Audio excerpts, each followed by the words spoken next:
Hello everyone. तो आज हमारा जनरल फिजियोलॉजी का टॉपिक नंबर 4 है, जिसमें हम पढ़ेंगे इडीमा और एपोप्टोसिस। देखिए, जनरल फिजियोलॉजी में जितना आपको बता रहे हैं इतना मोर देन एनफ है, इतना सफिशिएंट है। आप इतना ही याद रखें, ठीक। अगर फिर कोई और एक्स्ट्रा पढ़ना चाहता है तो ही क्या। इडीमा क्या होता है? इडीमा होता है abnormal accumulation of the fluid in the interstitial space. देखिए, आपको पता है ये यहाँ पे सेल्स होती हैं, ये प्लाज्मा होता है और यहाँ पे इंटरस्टिशियल स्पेस होती है। जब इसी इंटरस्टिशियल स्पेस में ज़्यादा फ्लूइड एक्यूमुलेट हो जाए, इसको इडीमा कहते हैं। तो ये कैसे होता है इसको पहले देखते हैं। देखिए, ये होता है एट्रियल एंड। एट्रियल एंड पे ज़्यादा क्या होती है? फिल्ट्रेशन ज़्यादा होती है देन रीअब्जॉर्प्शन। क्यों? क्योंकि एट्रियल एंड पे क्या होता है? हाइड्रोस्टैटिक प्रेशर ज़्यादा होता है देन कोलाइडल ऑस्मोटिक प्रेशर। और इसके बाद क्या, वीनस एंड पे क्या होता है? वीनस एंड पे रीअब्जॉर्प्शन ज़्यादा होती है देन फिल्ट्रेशन। क्योंकि इस पे क्या होता है? इस पे कोलाइडल ऑस्मोटिक प्रेशर ज्यादा होता है देन हाइड्रोस्टैटिक प्रेशर।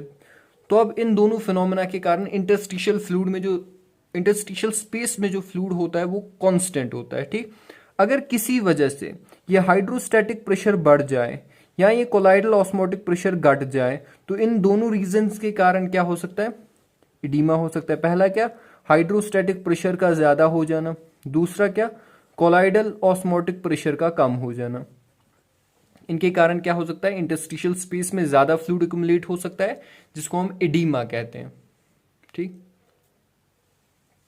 उसके बाद हम क्या देखेंगे? एडीमा के टाइप्स।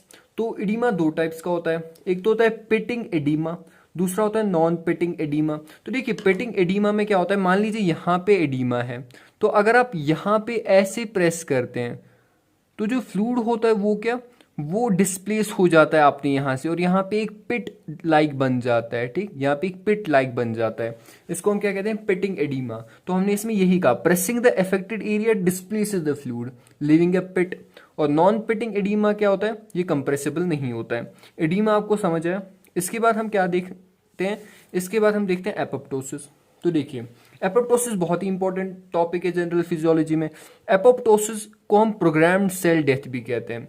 ये क्या होती है? ये जेनेटिकली मीडिएटेड डेथ होती है सेल्स की। देखिए, एपोप्टोसिस जब होता है किसी सेल का, उस समय इन्फ्लामेशन नहीं होता, क्योंकि जो सेल एपोप्टोसिस करवा रही होती है वो एपोप्टोसिस करवाने के टाइम साइटोकाइंस रिलीज नहीं करती, इन्फ्लामेटरी एजेंट्स रिलीज नहीं कर पाती। इसीलिए हमने कहा कि apoptosis is not associated with inflammation because the cells are phagocytosed without release of cytokines, ठीक। साइटोकाइंस रिलीज नहीं होती।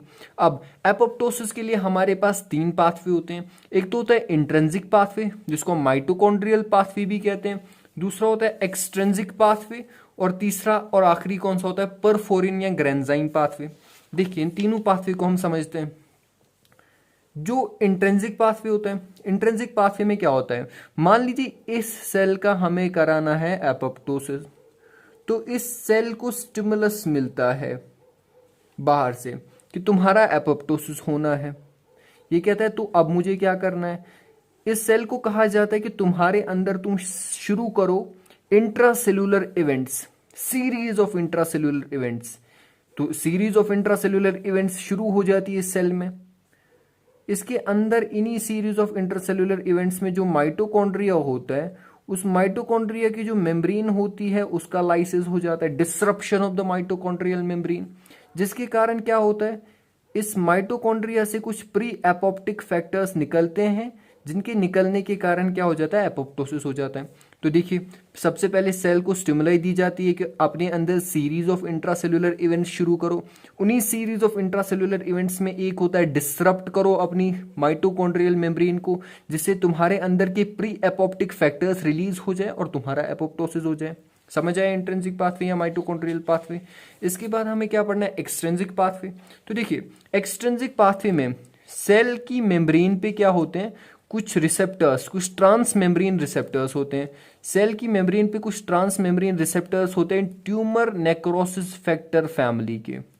किस फैमिली के ट्रांस मेम्ब्रेन रिसेप्टर्स होते हैं? ट्यूमर नेक्रोसिस फैक्टर फैमिली के।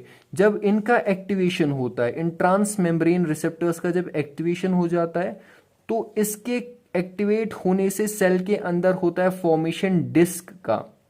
डिस्क यानी death induced signalling complex, death induced signalling complex.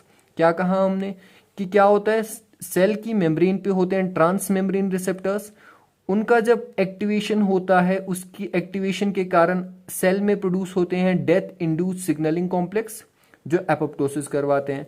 तो ये होता है एक्सट्रिंसिक पाथवे, ये चार्ट आप इसमें बनाइएगा। अब परफोरिन या ग्रेन्जाइम पाथवे कुछ नहीं होता, जब कभी भी साइटोटॉक्सिक टी लिम्फोसाइट्स के कारण ट्यूमर सेल या इन्फेक्टेड सेल को डिसॉल्व किया जाएगा, को डिस्ट्रॉय किया जाएगा, उसको हम बोलते हैं परफोरिन या ग्रेन्जाइम पाथवे। समझ आया? तो हमको एडिमा भी अच्छे से समझ आया, हमें एपोप्टोसिस भी अच्छे से समझ आया।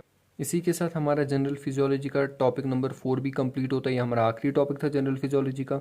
जनरल फिजियोलॉजी में जो भी बल्क था उसको हमने अच्छे से कवर किया। होप आप सबको समझ आया हो अच्छे से।